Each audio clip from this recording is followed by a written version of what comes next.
Watch this and shame will never control you again. There is a hidden force that shapes so many lives without people even realizing it. It sits quietly in the back of the mind, but its effects are heavy. It eats away at self-worth, twists how someone sees themselves, and draws invisible lines that define what they think they can or cannot do, say, or even feel. It does not show itself through physical violence, but rather through a quiet, subtle power that controls from within. That force is shame. Few emotions are as deeply misunderstood as shame. It is like a parasite that grows stronger the more it is kept secret, the more it is locked away in silence. Guilt is often confused with it, but they are very different. Guilt is about something you did. Shame is about who you are. Where guilt says, "I made a mistake," shame whispers, "I am the mistake." That single shift makes all the difference. And it is the reason shame is so destructive. From the earliest years of life, shame begins weaving its way into the mind. It does not arrive with loud announcements, but hides in subtle gestures. It hides in a frown from a parent, in constant comparisons with siblings, in unkind remarks about appearance or personality. A child who doesn't yet have the tools to question what they're told starts to believe that the problem is not their actions, but their very being. Slowly, they learn that parts of themselves must be hidden in order to be accepted. They begin to adapt and shape themselves to please others, trading authenticity for approval. As this continues, the child grows into an adult who carries a constant inner voice that judges every thought, every feeling, and every impulse. This voice does not encourage, it criticizes. It does not guide, it condemns. That is why so many adults walk through life suppressing their emotions, doubting their worth, and avoiding vulnerability. They believe that if they showed who they really are, they would be rejected, unloved, or cast aside. This is the way shame controls. It is not a choice someone makes. It feels like survival. People shape themselves, not out of desire, but out of the fear that being their true selves would make them unworthy of love, respect, or belonging. Over time, this control becomes so deep that people stop recognizing it. They no longer see shame as something separate from themselves. They mistake it for their identity. They don't just feel ashamed. They believe they are defective. That is why understanding shame is so important. This video exists to shine a light on its hidden mechanisms, to reveal that shame is not a permanent truth about who you are. It is a system, built and maintained by fear, by comparison, and by social judgment. Once you see how it works, you can begin to break free from it. Recognizing it is the first step toward freedom. To really understand shame, you need to see how it is different from guilt. While they may feel similar, they play completely different roles in the human mind. Guilt, when healthy, is useful. It alerts you that your actions might have hurt someone or gone against your own values. It's like a warning sign that says, "Pay attention, this isn't who you want to be." Guilt can lead to growth. It can push you to make amends, to learn, to improve. Importantly, guilt does not question your worth as a person. It simply says, "You did something wrong, fix it." Shame, however, does not stop at behavior. It attacks identity. Shame says, "You are wrong, you are bad, you are broken." That difference may sound small, but it is not. Where guilt allows someone to keep their dignity and learn from mistakes, shame strips that dignity away and convinces them they are unworthy at the core. It is not about something you did. It becomes who you think you are. The damage shame creates is enormous. It rots self-esteem, poisons self-perception, and turns every flaw, every failure, and every rejection into proof that you are inadequate. A person who carries shame doesn't say, "I made a mistake." They say, "I am a mistake." And once shame becomes chronic, it creates deep scars. It is often the root of destructive patterns like perfectionism, procrastination, the constant urge to please, and even self-harming behaviors. All of these actions grow from the same desperate, Attempt to cover up or compensate for what the person believes is an unfixable flaw inside them. Unlike guilt, which can be processed through reasoning, shame is felt more in the body. It lives in physical expressions, downcast eyes, tense shoulders, difficulty in showing emotions, hesitation to accept love. It hides in the way people hold themselves, in the silence when they want to speak, in the avoidance of situations where they might be vulnerable. And because shame disguises itself so well, most people don't even recognize it. They live through it, but they don't know it's there, because it has become part of who they think they are. But where does shame come from? How does something so toxic get planted so deeply? Shame does not exist naturally in us when we are born. A child enters the world free, full of authenticity. They cry, laugh, shout, and express emotions without fear. They are open and spontaneous. That natural freedom, however, often starts to shrink early in life. The very people meant to protect and nurture, parents, teachers, caregivers, even society as a whole, sometimes unintentionally teach the child to hide who they are. It begins with small, seemingly harmless things. A disapproving glance when the child cries. A comparison made between siblings. A sharp word of impatience. A punishment that feels bigger than the mistake. Each of these moments carries a hidden message.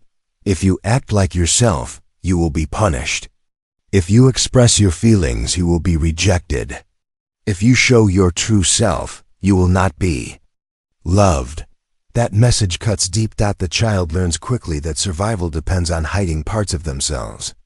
To belong, they must silence emotions like anger, sadness, or frustration. To be accepted, they must wear a mask of what others want them to be. And with time, the mask hardens. It becomes what psychologists call the false self. It is a survival strategy, a way of keeping pain at a distance.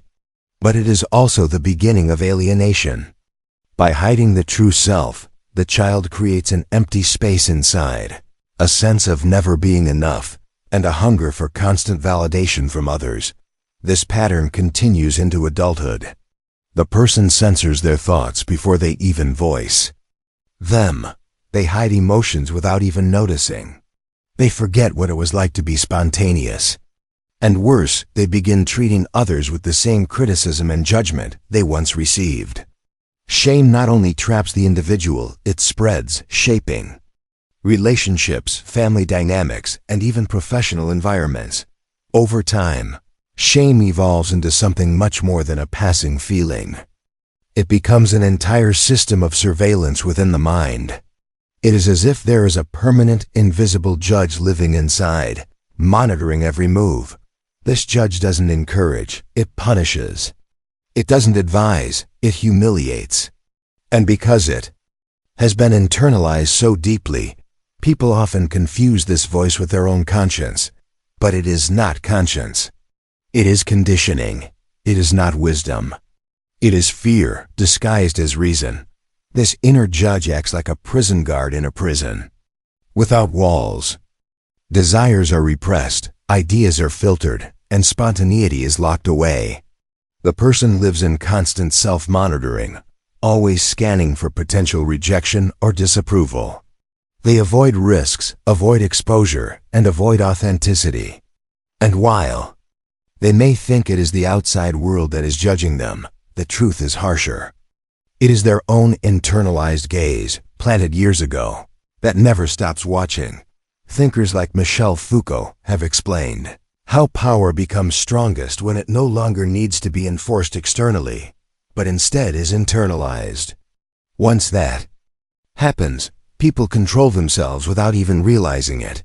Shame works in exactly that way. It ensures people conform without anyone having to force them. It creates a life ruled by fear of failure, fear of rejection, fear of not being enough. The cost is huge. Shame drains courage, blocks creativity, and kills authenticity. It turns a person into a smaller, weaker version of themselves. A version shaped not by truth, but by the need to be acceptable. It creates a life that feels safe on the surface, but is hollow underneath. The tricky part is that shame rarely announces itself. It doesn't arrive saying, "Here I am." It disguises itself in self-talk that sounds reasonable. It hides in phrases like, "Don't say that. People will laugh at you," or "You're not good enough to try this," or "No one will take you seriously." These words become automatic, so normal that you don't even question them. You just live by them. That's why recognizing shame is such a challenge. It requires deep awareness, paying attention to the subtle ways it speaks. It hides in body language, in hesitation, in silence, in the endless search for approval. But the truth is, once you begin to see it, you realize shame has been there all along, shaping choices, limiting dreams, and keeping you from being free. And the first real step toward freedom is learning to notice its presence. Phrases like, "I'm a failure," "Nobody will ever accept me," "I'm not good enough," "I always ruin everything." These are not just passing thoughts. They are signs that shame is at work. They don't simply describe a single situation. They try to define your entire existence. This is the core of shame. It doesn't target your actions. It targets your being. One of the easiest ways to recognize shame is by noticing patterns of avoidance. People controlled by shame tend to avoid situations where they might be seen for who they really are. They stay away from speaking in public. They hold back from sharing their opinions. They avoid risks, whether creative or personal. They hesitate to set boundaries or express real desires. It's not that they lack ability.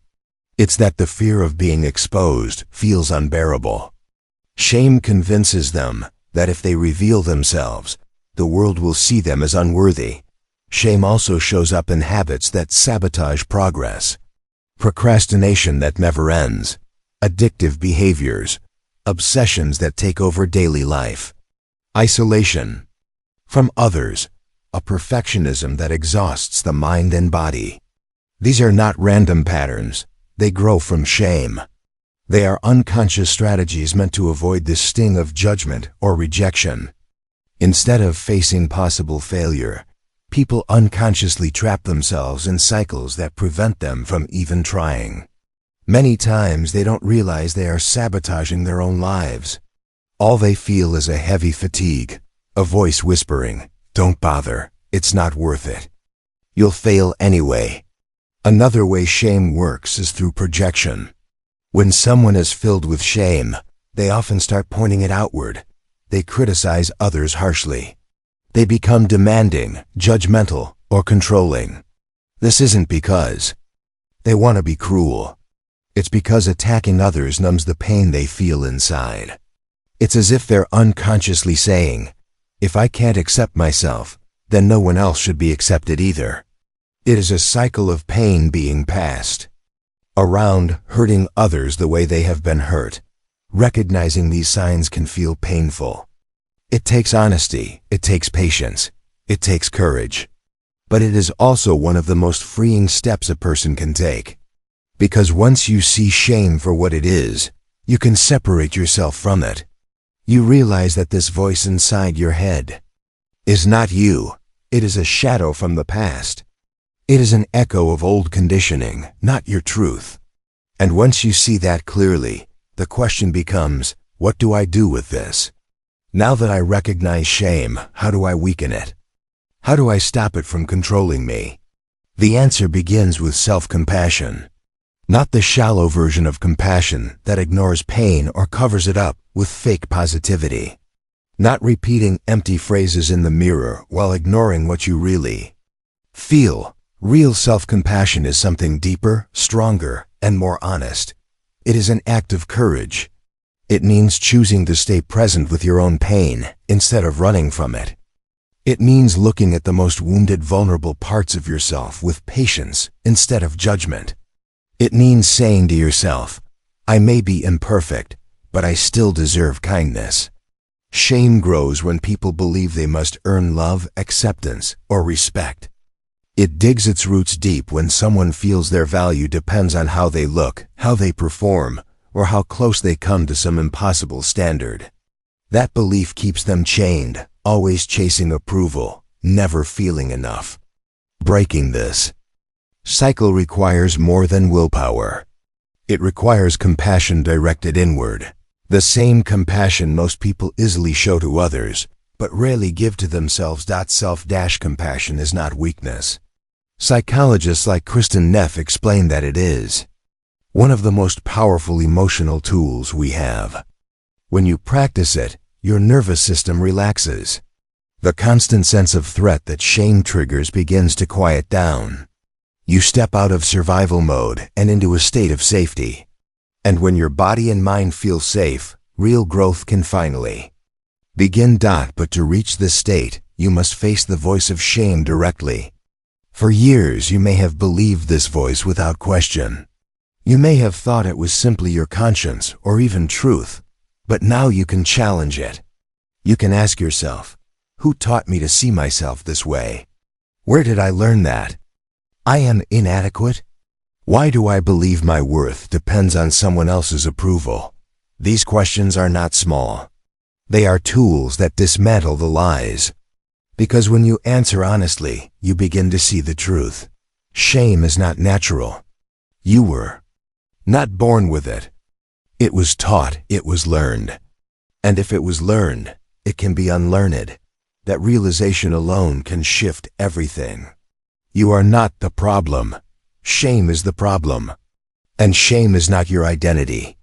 It is just something you carry, something that can be released. Practicing self-compassion also means learning to handle failure differently. Failure is not proof that you are worthless. It is simply part of being human. Mistakes are part of growth. Struggles are part of life. Real self-compassion allows you to stumble without destroying yourself afterward. It allows you to pick yourself up and keep moving without drowning in shame. Think of how you would treat a child who made a mistake. You would guide them firmly, but gently. You would not crush them with judgment. You would not tell them they are a failure. You would give them the chance to try again. That is what self-compassion is. Treating yourself with the same balance of responsibility and kindness that you would offer to someone you care about. When you practice this, the grip of shame begins to loosen. At first, it won't vanish. Shame will still try to whisper in your ear, but it will no longer dominate you. It will no longer define you. Slowly, it will lose its power to shape your identity. And that is what freedom feels like. Still, there's something else you need to know. Shame thrives in the dark. It survives in silence, in secrecy, in the things you never say. As long as it remains hidden, it stays powerful. That is why one of the most effective ways to weaken shame is to bring it into the light.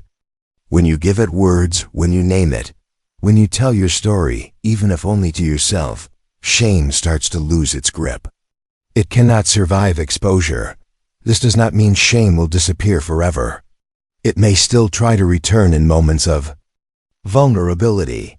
It may still whisper old lines it has used for years, but now you will see it clearly. You will know it is not your true voice. You will know it is just conditioning, just an old lie repeated until it sounded real. Awareness breaks the illusion.